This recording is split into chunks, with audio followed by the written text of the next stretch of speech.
pastor já está a caminho, né? Ele já está aqui conosco. Mas a gente vai começar para ter um momento de adoração. Eu separei aqui um salmo para a gente iniciar. Quem tiver Bíblias aí, nós vamos ler o Salmo 42, um salmo que eu gosto muito, que é o salmo que inicia o livro 2.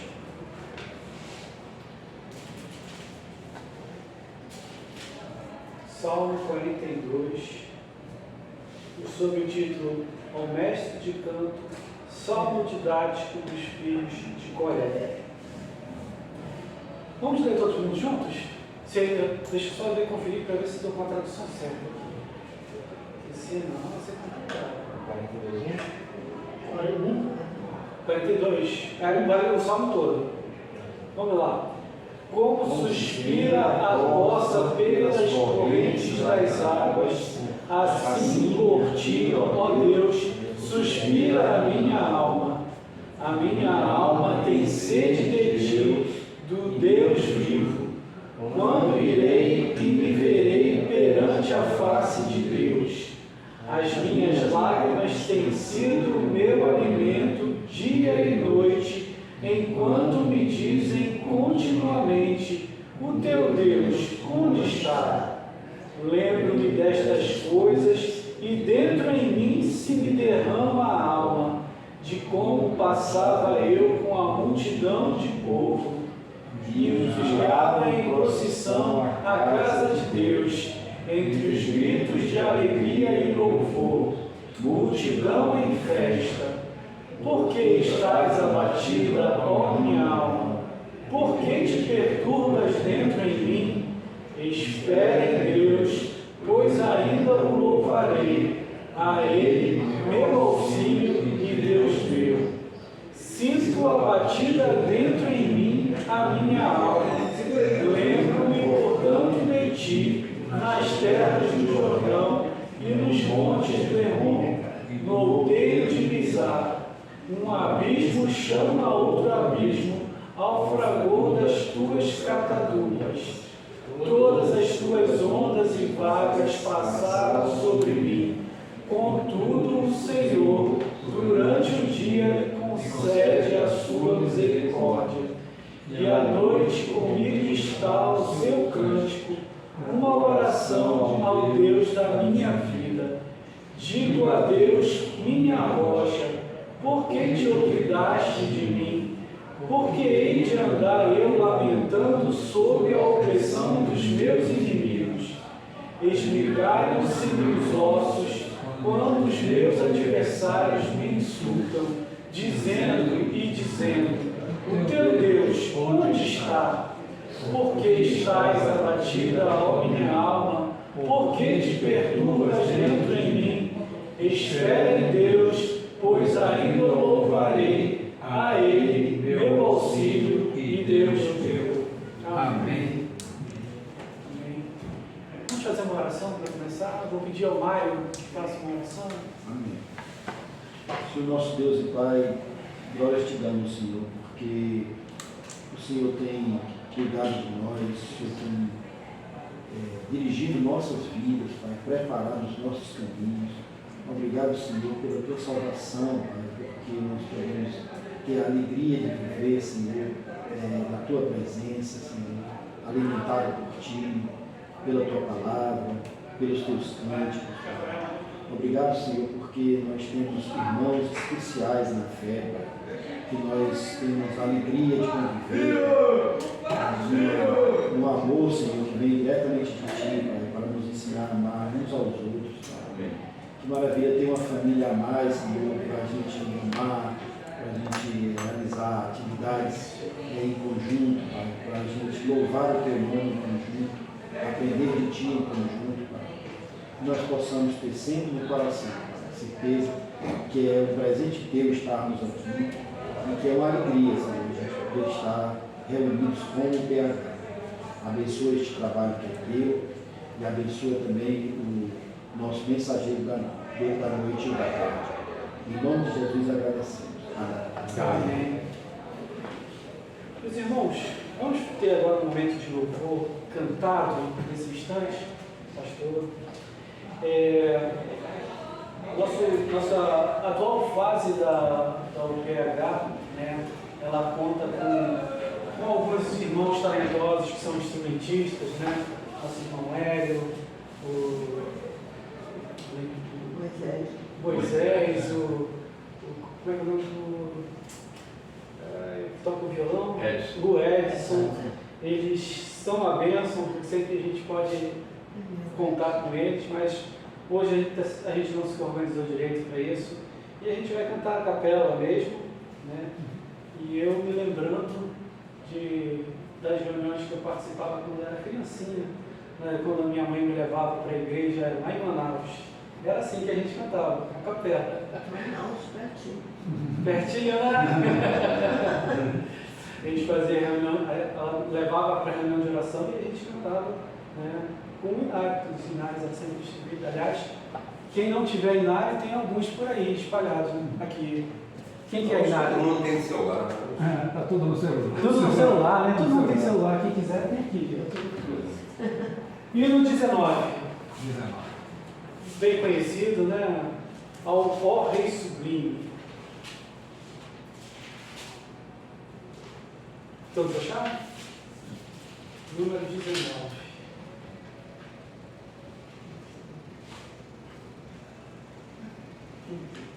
Vamos lá. Ó Rei sublime, majestade e glória, sobre as milícias do celeste além, ouve o louvor, os hinos de vitória, dos que de ti recebem todo o bem. Vinde, ó remidos, filhos de Deus, cantai louvores que alcancem os céus.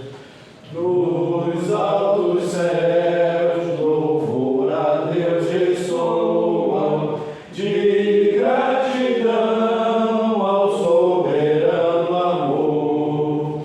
Os redimidos com fervor entoam o nome excelso de seu benfeitor.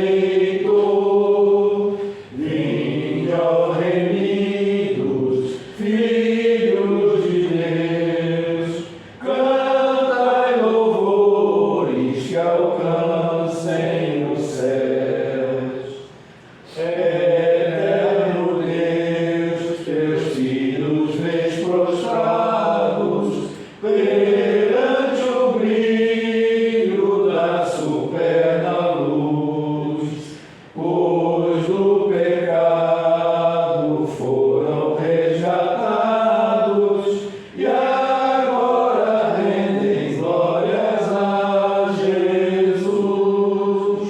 Vinde, ó remidos, filhos de Deus, cantai louvores que alcancem os céus. Amém. Amém. Gostaria de convidar aqui à frente nosso amigo, pastor, reverendo André Albuquerque. Uma bênção ter aqui o Senhor conosco. Eu que agradeço. Vamos orar então pela sua vida. Pai querido, muito obrigado pela vida do teu servo, Senhor. Muito obrigado pelo teu cuidado precioso na vida deste homem que tem se dedicado, Senhor, à tua obra aqui nesta casa, Pai, na tua casa. Nesse instante eu venho te pedir que o Senhor esteja abençoando a vida dele, da sua esposa, de toda a sua família, Senhor. E agora, Pai, nesse instante que ele vai expor a tua palavra, que os nossos corações sedentos por ti, Senhor, estejam encontrando guarida em ti, para que nós possamos sair daqui não como entramos, Senhor, mas confiados cada vez mais em ti, Senhor, e fortalecidos no teu Espírito Santo. É isso que eu te oro, no nome santo do Senhor Jesus. Amém. Amém. Mas eu vou ficar sentado para a gente ficar de forma mais tranquilo para conversar, tá bom?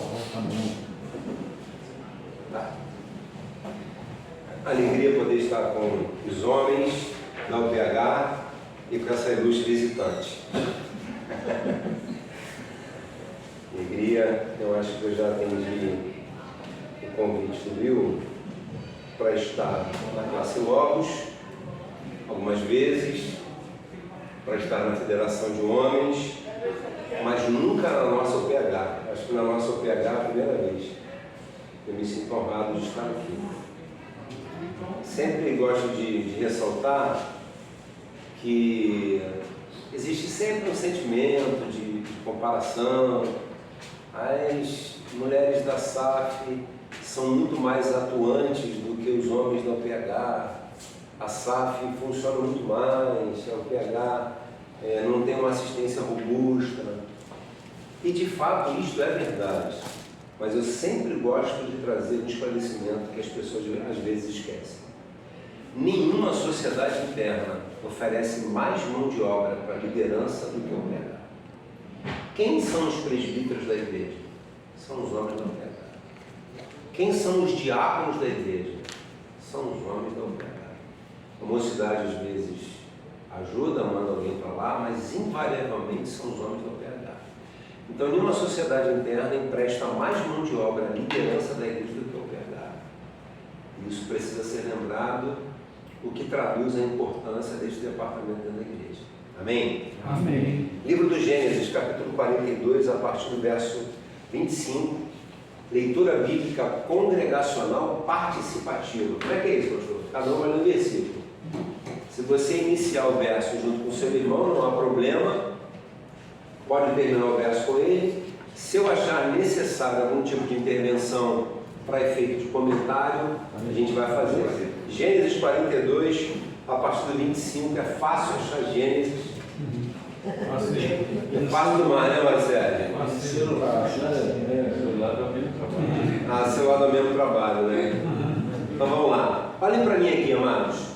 No total, quantos filhos teve Jacó? Jacó, o terceiro na linhagem sucessória sacerdotal, patriarcal. Abraão, Isaque e Jacó. As 12 tribos vieram dos filhos de Jacó. Tá, então eu vou fazer a pergunta novamente. No total, quantos filhos teve Jacó? 12. Não. Mais os filhos? Quantos filhos no total teve Jacó? 13. 13. 12 homens e uma menina chamada Diná. O pastor não perguntou quantos filhos teve Jacó. Perguntei no total quantos filhos. A gente esquece de Diná, né?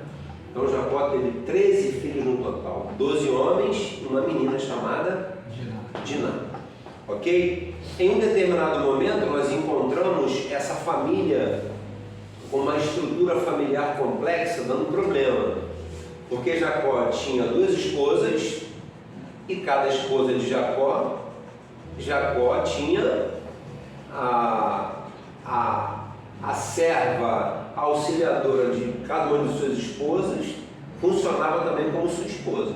Então ele teve filhos com as 2 esposas e com as servas das esposas, ok? Seriam concubinas? Isso, concubinas. Ele teve filho com todo mundo, ok? E eles viviam em um acampamento. Então um homem com 4 mulheres, destas 4 mulheres, filhos.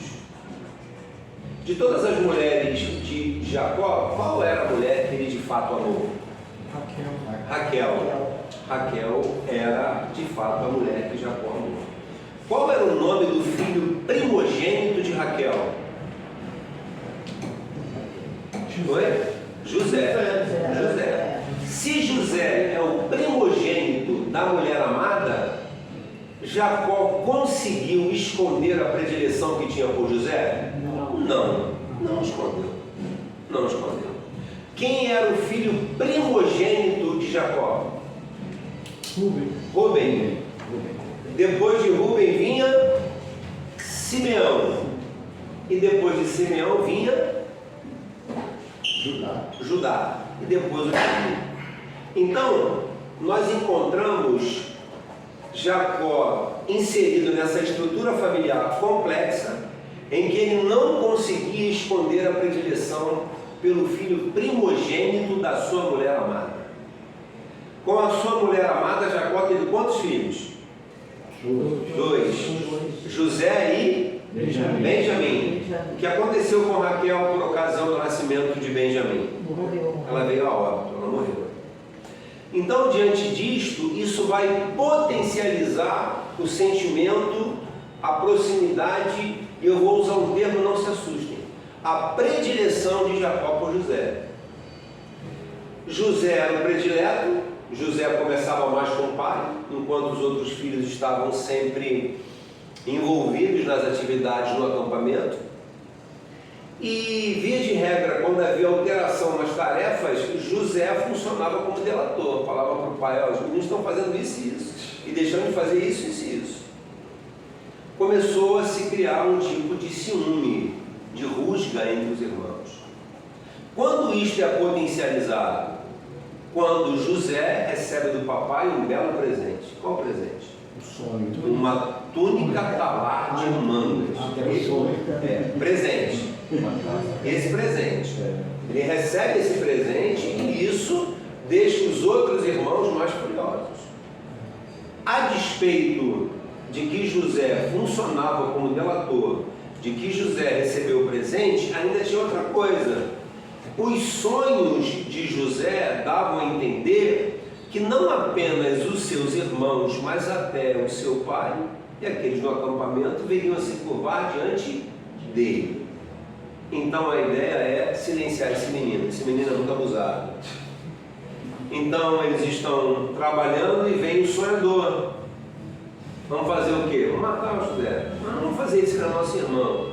E alguém tem a brilhante ideia de jogar numa cisterna que estava vazia. Ele fica na cisterna, gritando, chorando, pedindo socorro, até que eles resolviam o que iam fazer com José. Vêm os mercadores midianitas em direção ao Egito. E alguém teve a brilhante ideia: por que a gente não pega José e vende José? A gente se livra dele. José é pensado, é vendido como um animal, como mercadoria. Eles pegam as roupas de José, mancham com o sangue do animal e entregam para o papai. Papai, ó, aconteceu aqui, ó. José foi alcançado por uma besta fera do campo. Aí o mundo de Jacó desaba de novo. Ele perde a mulher amada e perde agora o primogênito da mulher amada. O mundo dele desaba. Em contrapartida a isso, ele se apega mais a Benjamim, que era o único vivo vindo do ventre de Raquel. Só que a gente sabe que Deus não escreve torto por linhas certas. Deus escreve certo por linhas certas. Por que eu estou dizendo isso? Porque Deus tem um propósito em todas as coisas. José é adiantado ao Egito, lá ele é vendido como escravo, se destaca na condição de mordomo na casa de Potifar, é injustiçado, mas porque receberam um dom da parte de Deus, consegue ouvir os sonhos do padeiro e do copeiro, consegue interpretá-los. Um paga com a vida, o outro é restituído ao cargo junto de Faraó. E quando os sonhos atormentavam o príncipe dos egípcios, o copeiro disse: olha, eu conheci meu hebreu na prisão. Demorou, tá?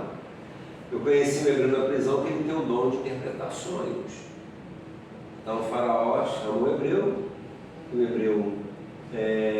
decifra o sonho, e José é elevado ao posto de governador do Egito. A história secular e a história eclesiástica, em um determinado momento, vão convergir acerca da existência do cargo de governador. Dependendo do texto que você for ler, do comentário que você for ler, a história secular e a história eclesiástica vão divergir acerca da função do cargo de governador. Porque existem textos que dizem: olha, esse cargo é inaugurado em José, não havia governador.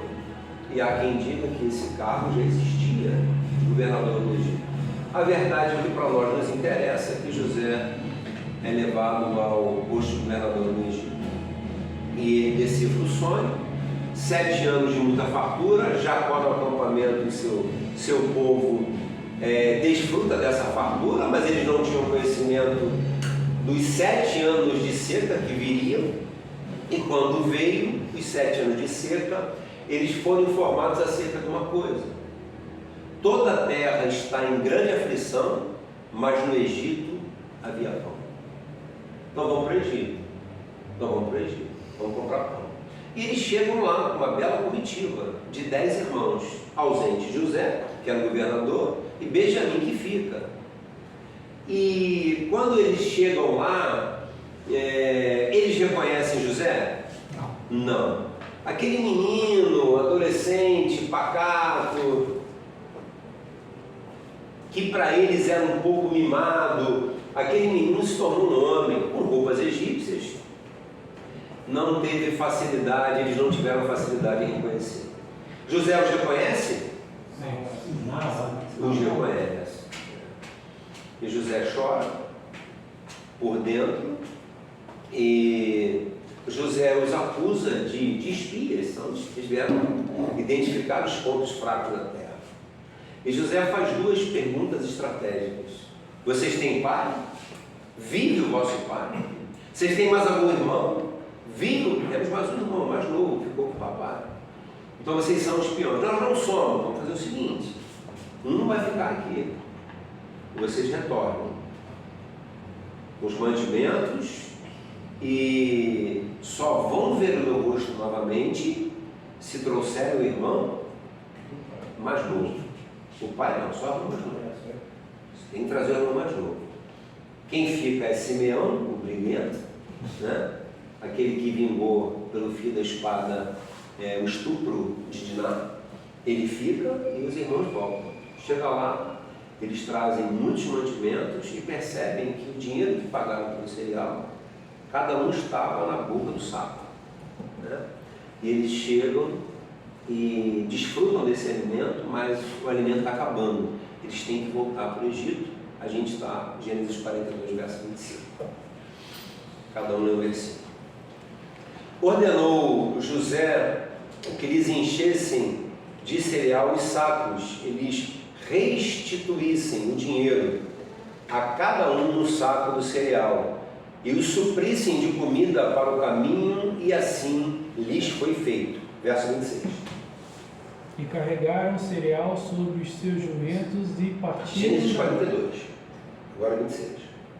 Gênesis 42, 25, o pastor leu, o Will está lendo 26, agora 27. 27. Abrindo um deles o saco de cereal para dar de comer ao seu jumento na estalagem, deu com o dinheiro na boca do saco de cereal. 28. Então seus irmãos devolveram o meu dinheiro. Aqui está na boca do saco de cereal. Desfaleceu-lhes o coração e, atemorizados, entreolhavam-se, dizendo: que é isso que Deus nos fez? Eles pensaram que Deus estava os punindo. O que é isso que Deus fez? Verso 29. Depois viram para Jacó, seu pai, na terra de Canaã, e encontraram-lhe tudo o que lhes acontecera, dizendo: 30. O Senhor da terra falou conosco asperantemente, nos tratou como espião da terra. Isso. 31. Dissemos-lhes: somos homens honestos, não somos espiões. 32. Somos 12 irmãos, filhos do mesmo pai. Um já não existe e o mais novo está longe com nosso pai na terra de Canaã. Respondeu-nos o homem, o Senhor da terra: nisso conhecerei que sois homens honestos. Deixai comigo um de vossos irmãos, tomai o cereal para remediar a fome de vossas casas e parti.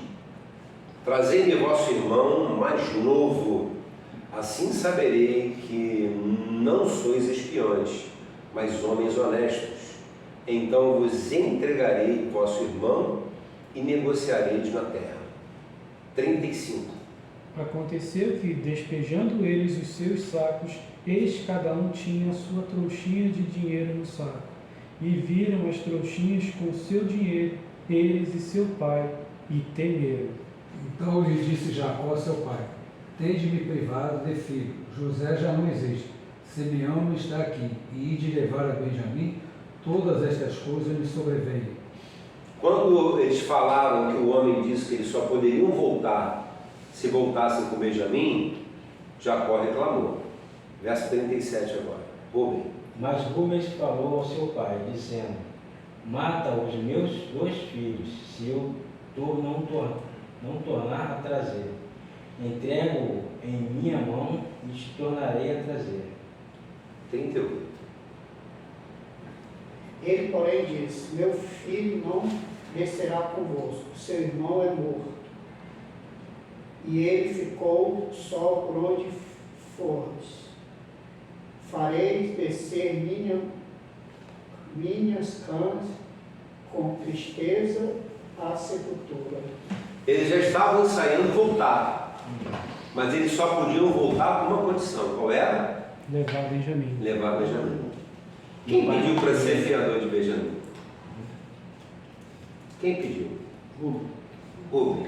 Rubem era o quê? O Mais velho. primogênito de todos. Deixa eu levar Benjamim. Se eu não voltar, você fazer com meus 2 filhos? Matar. Pode matar os 2 filhos. Eu empenho a minha condição de fiador na vida dos meus 2 filhos. Jacó liberou? Não. Jacó não liberou. Não. Olha, José não existe mais. Simeão não está aqui. E eu vou liberar Benjamim? De forma nenhuma.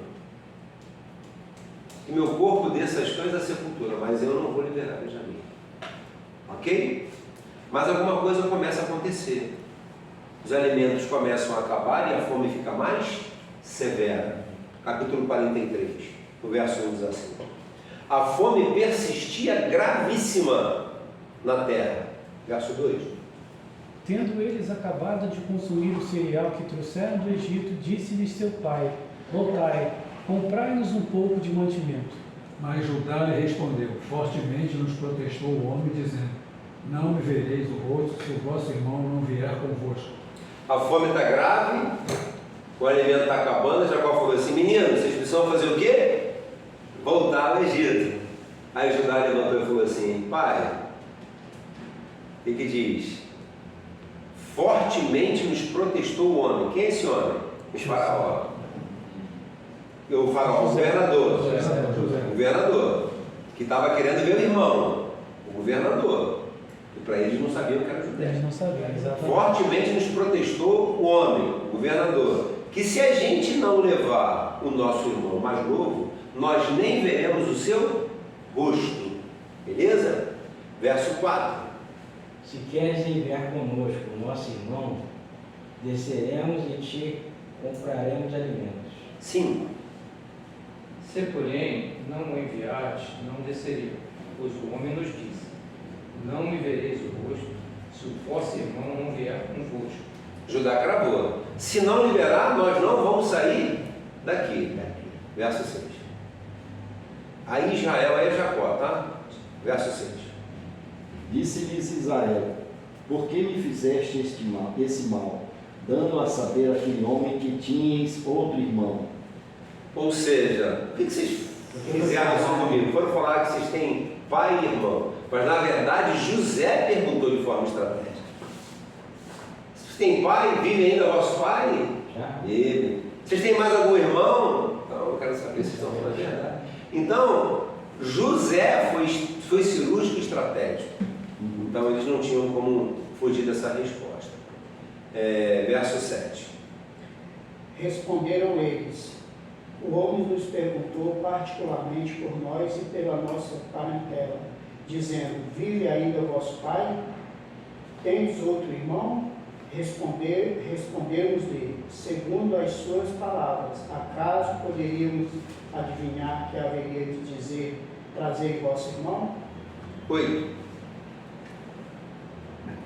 Com isto disse Judá a Israel, seu pai: envia o jovem comigo, e nos levantaremos e iremos, para que vivamos e não morramos, nem nós, nem tu, nem os nossos filhinhos. Pai, deixa o jovem com a gente, para que o Senhor não morra, para que a gente não morra, nem as nossas famílias e nem os nossos filhos. Quem está pedindo? Judá. Judá. Verso 9. Eu serei responsável por ele, da minha mão o requererás. Se eu não te puser a presença, serei culpado para contigo para sempre. 10.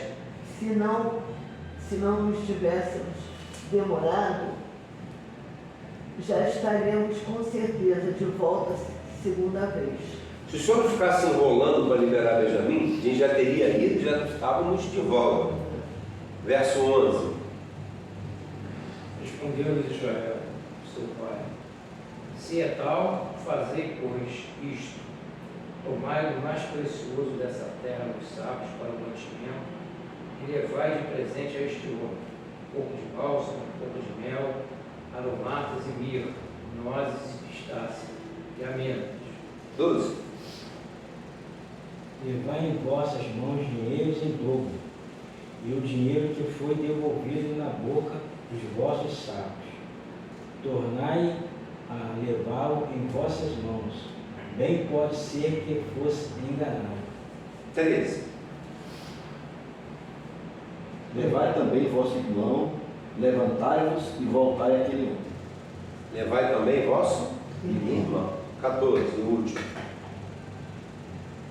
E Deus Todo-Poderoso vos dê misericórdia diante do homem, para que ele deixe viver convosco vosso outro irmão, e Benjamim, e eu, se for desfilhado, ficarei.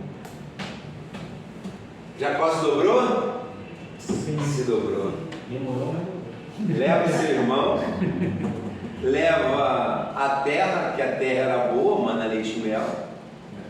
Leva bálsamo, leva os aromas da terra, mirra, leva mel, leva pistácia, leva amêndoas, leva o dinheiro do primeiro mantimento que vocês trouxeram e levem dinheiro para vocês pagarem essa segunda leva. Em dobro. Se eu perder os filhos sem filhos, ficarei. Nós estamos diante de uma narrativa linda que todo mundo conhece, mas nós estamos atrás de uma pergunta, ou pelo menos uma resposta. Quem era o primogênito de todos os filhos de Jacó? Rubem. De todos os filhos era Rubem. Rubem empenhou a sua palavra diante do seu pai porque ele sabia que não podia voltar sem Benjamim. Pai, deixa eu levar Benjamim. Se eu não voltar com o nosso irmão, o senhor pode matar meus 2 filhos, seus 2 netos. Jacó disse para Rubem: não. E a pergunta é: quando Judá pede a Jacó para que ele servisse de fiador, Judá não sendo primogênito, Jacó cedeu com algumas orientações. Eu posso acreditar que cedeu com um coração pesado, contrito. Se eu perder os meus filhos, sem filhos, ficarei. Mas cedeu e deixou com que Judá fosse o fiador da vida de Benjamim. E a gente está atrás de algumas respostas. O que fez Jacó mudar de ideia? A fome, o tempo, muitas coisas. O que mais? O que fez Jacó mudar de ideia? O fato de ele oferecer a própria vida em relação a isso, não agir como Rubem, que... O fato de Judá ter oferecido a própria vida e não ter... Ele seria culpado eternamente. Ele falou, ele não fez essa barreira empenhou os dos filhos. filhos, colocar os filhos no meio da Judá. Boa. Eu também, se ele não voltasse, ia perder tudo também. Se ele não liberasse, ia morrer todo mundo, né? Nós estamos diante de um cenário em que o tema central aqui é fiança. Alguém tinha que ser fiador por Benjamim, diante do olhar paterno, do olhar cheio de amor, cheio de fraternidade, cheio de ternura que Jacó tinha em relação a Benjamim. O que é interessante acerca disso tudo não tem a ver apenas com o fato de que a fome estava cada vez mais severa. não tem a ver com o fato de que os mantimentos estavam acabando. Não tem a ver com o fato que o tempo era exíguo, estava acabando.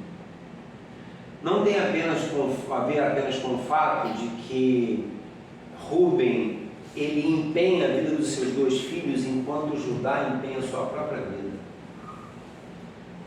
Talvez Jacó, hoje, na eternidade, tenha discernimento por que ele deixou.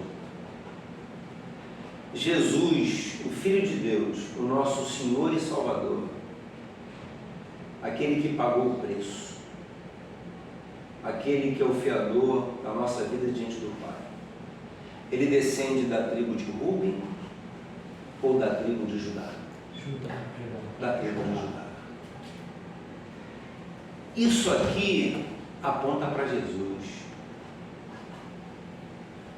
O fato de Jacó ter deixado Judá funcionar como fiador da vida de Benjamim, isso aponta para o sacrifício de Jesus, que empenhou a sua própria vida a fim de que ele pudesse pagar o preço, a fim de que eu e você estivéssemos na presença do Pai Todo-Poderoso.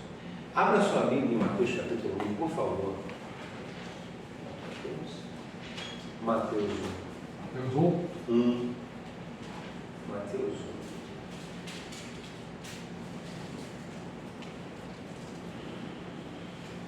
Vamos ler todos juntos o verso 1, o verso 2 e o verso 3. Todos juntos. O que diz? Livro da genealogia de quem? De Jesus Cristo, filho de Davi, filho de Abraão. Abraão gerou a Isaque, Isaque a Jacó, Jacó a Judá e a seus irmãos. Judá gerou de Tamar Pérez e Zerá. Pérez gerou a Hezron, Hezron a Arão. Quando a gente olha sobre a genealogia, nós encontramos Jesus sendo descendente da tribo de Judá.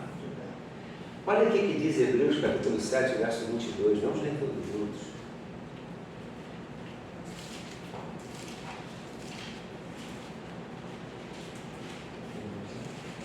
Hebreus 7, 22.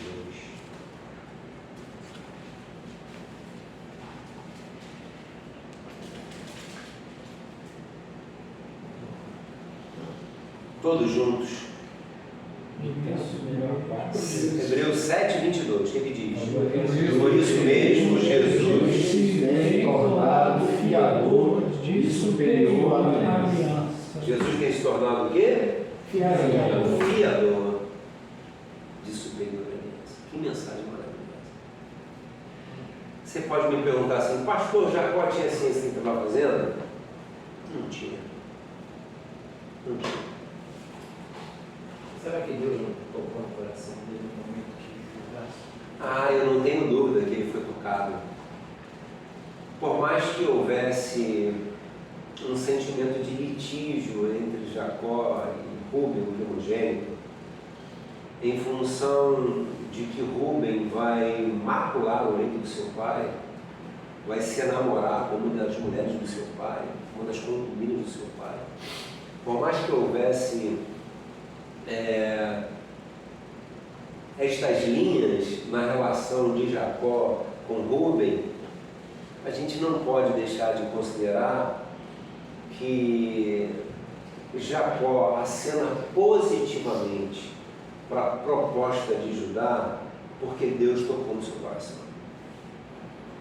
Jacó não tinha ciência, amados, de que da tribo de Judá descenderia aquele que viria a ser o fiador dos eleitos do Senhor.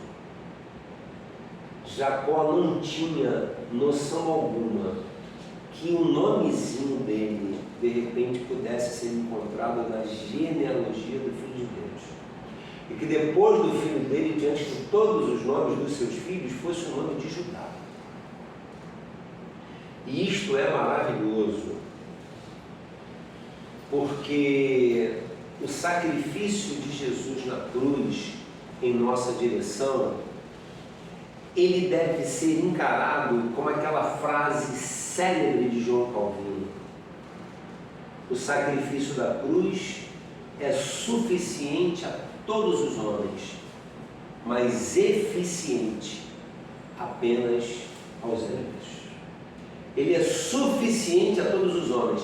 Ele tem o poder de cobrir, de alcançar, de perdoar, de salvar a todos, mas ele é eficiente apenas na vida daqueles a quem, pela fiança do preço da vida de Jesus, Deus resolveu um dia alcançar.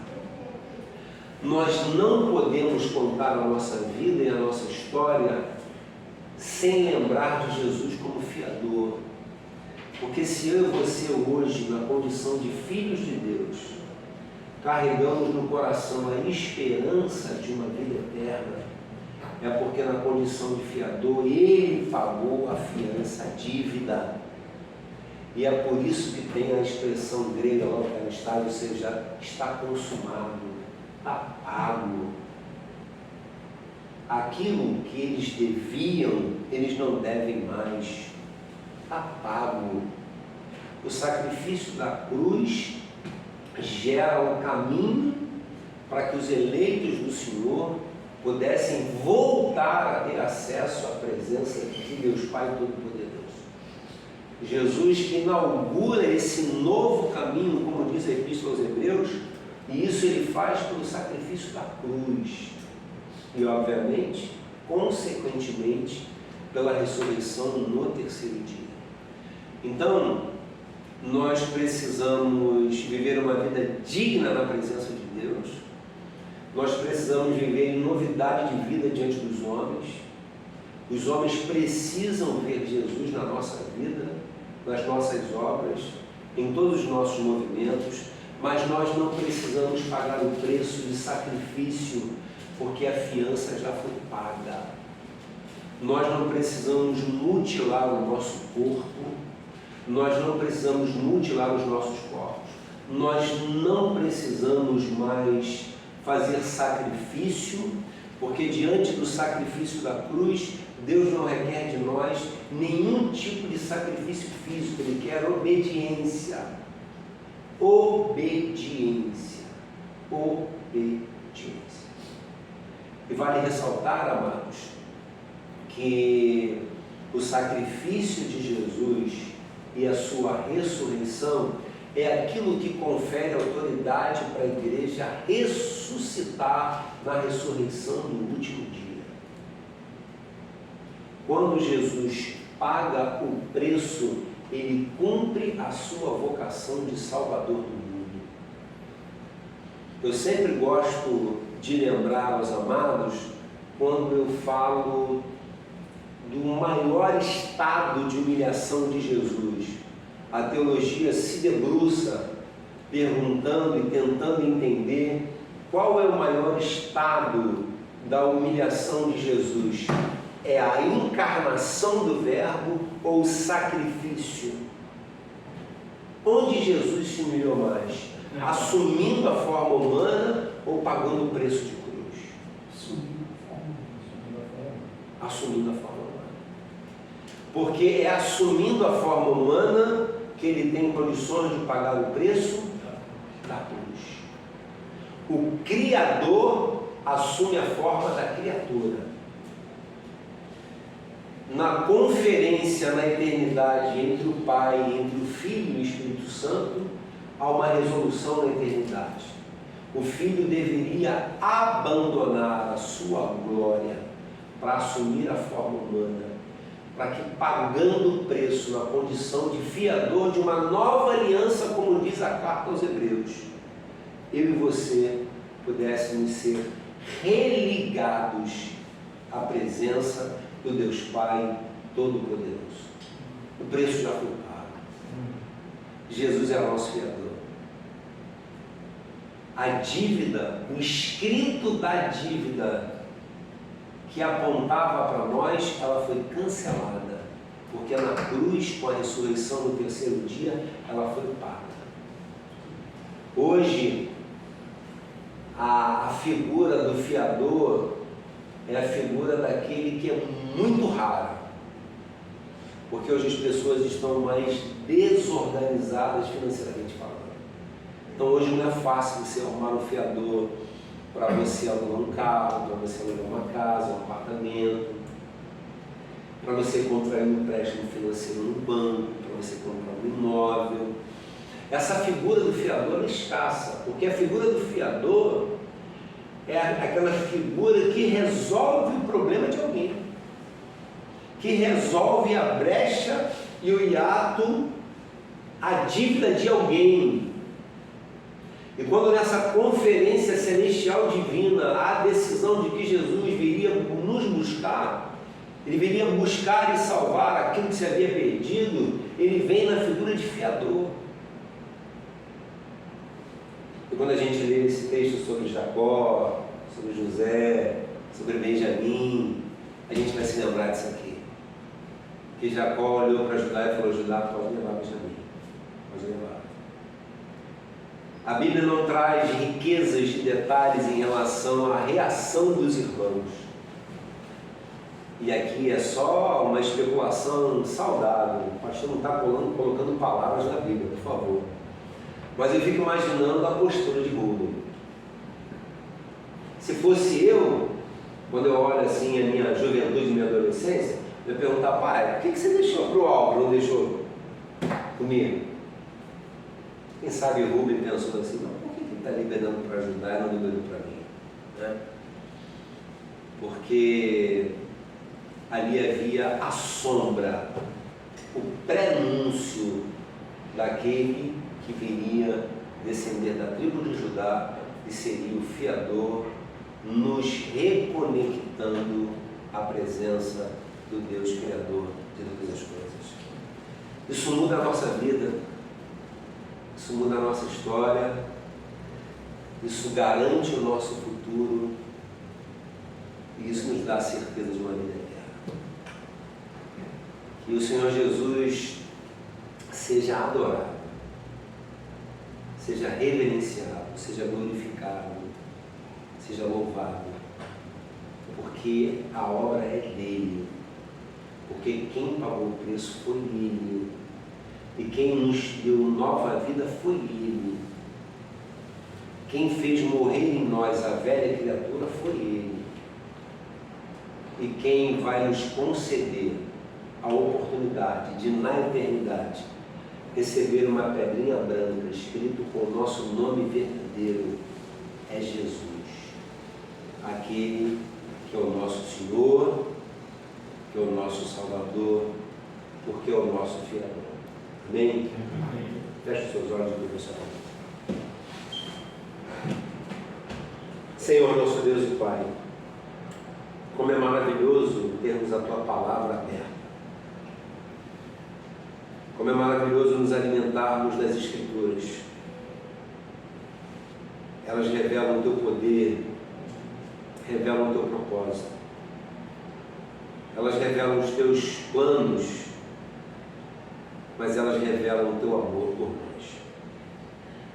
Muito obrigado porque Jesus se tornou o fiador da nova aliança e pagou o preço que nenhum de nós tinha condições de pagar, a fim de que fôssemos aceitos na Tua presença. Deus, o nosso coração se alegra nesta hora. Nós exultamos pelas Tuas verdades eternas e Te adoramos e declaramos que não há outro Deus além de Ti. E declaramos também, Senhor, a nossa total dependência do Senhor. Muito obrigado por esse momento aqui. Que a Tua palavra continue a latejar na nossa mente e no nosso coração. Que a gente se apaixone pela Sagrada Letra todos os dias. Que a gente tenha vontade de se alimentar da Tua palavra todos os dias. E que isso faça diferença nesse mundo tão carente do Senhor e de Jesus. Muito obrigado pela vida da UPH da nossa igreja. Abençoe estes homens valorosos e preciosos, seus filhos, suas esposas, netos, quem sabe até bisnetos, não sei. Que o Senhor os abençoe, na condição de sacerdote da sua casa. E que eles sejam reanimados e animados a continuar te buscando por meio da tua palavra. Muito obrigado por esse momento aqui. Perdoa-nos, ó Deus. Livra-nos do mal. Oramos assim em nome de Jesus. Amém. Pastor, essa chave é sua? É minha.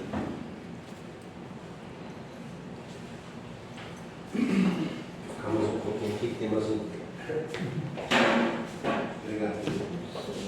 Meus irmãos, estamos caminhando para o fim da nossa reunião. Eu só tenho mais alguns avisos para dar, né?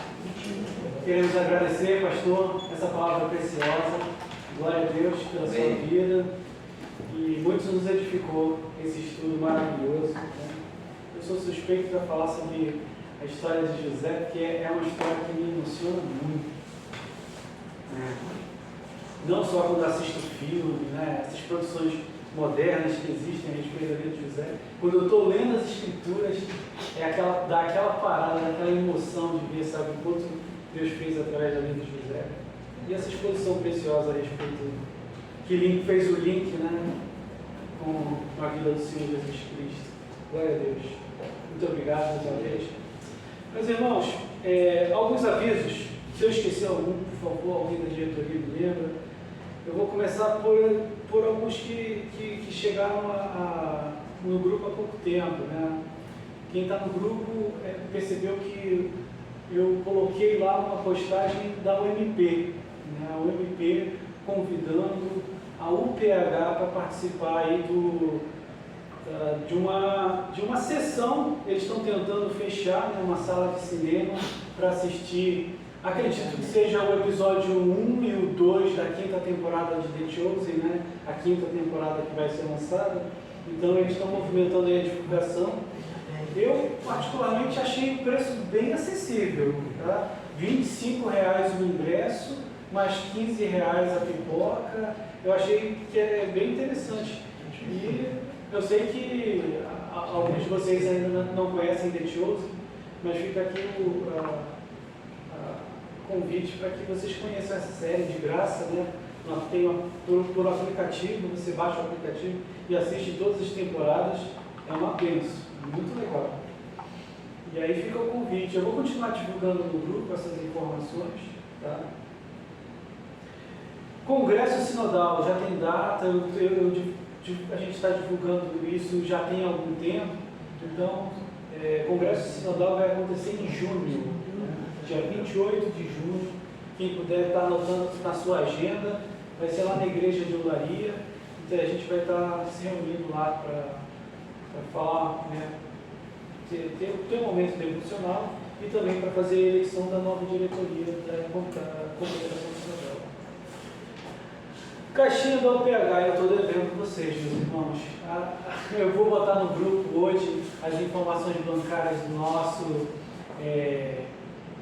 nosso tesoureiro, o Guilherme Saião, que ele é um tesoureiro desse ano. Ele está recolhendo não somente as taxas per capita, né, as atuais anuidades, né, de contribuição individual, e também as doações que ocasionalmente vocês queiram fazer para ele. Sempre são doações bem-vindas e o dinheiro que vai ser empregado nas nossas próximas frentes, especialmente as ações sociais que a gente se envolve. E por fim, a nossa próxima reunião, que vai ser uma reunião de oração, né? Vai ser, para quem ainda não sabe, né, esse ano a gente está adotando uma estrutura diferente. Até o ano passado nós fazíamos reunião de oração no primeiro domingo e reunião devocional no terceiro. Esse ano a gente está tentando uma coisa diferente, né? Reunião de oração no segundo e reunião devocional no quarto. Então, para a gente ver, né, a gente está fazendo alguma coisa diferente aí. Fiquem atentos, porque isso não vai ser constante, vai ter meses que a gente vai fazer algumas inversões, né? Especialmente o aniversário da UPH, que se aproxima em junho também. Então fiquem atentos sempre às redes sociais. Estou esquecendo algum aviso? Não. Então vamos ao nosso modo, irmãos. Confiança em Jesus, entusiasmo na ação e união fraternal. Irmão Rony, seja bem-vindo ao PH, né? O Rony está vindo pela primeira vez aqui na nossa reunião. O Rony já tem algum envolvimento com a nossa escola bíblica, né? A classe Logos na internet. E aqui, seja bem-vindo, volte mais vezes, meu irmão. E é isso, meus irmãos. Fiquem com Deus. Deus abençoe, gente. Prazer ter com vocês. Obrigado. À disposição. Precisar. Deus abençoe, gente.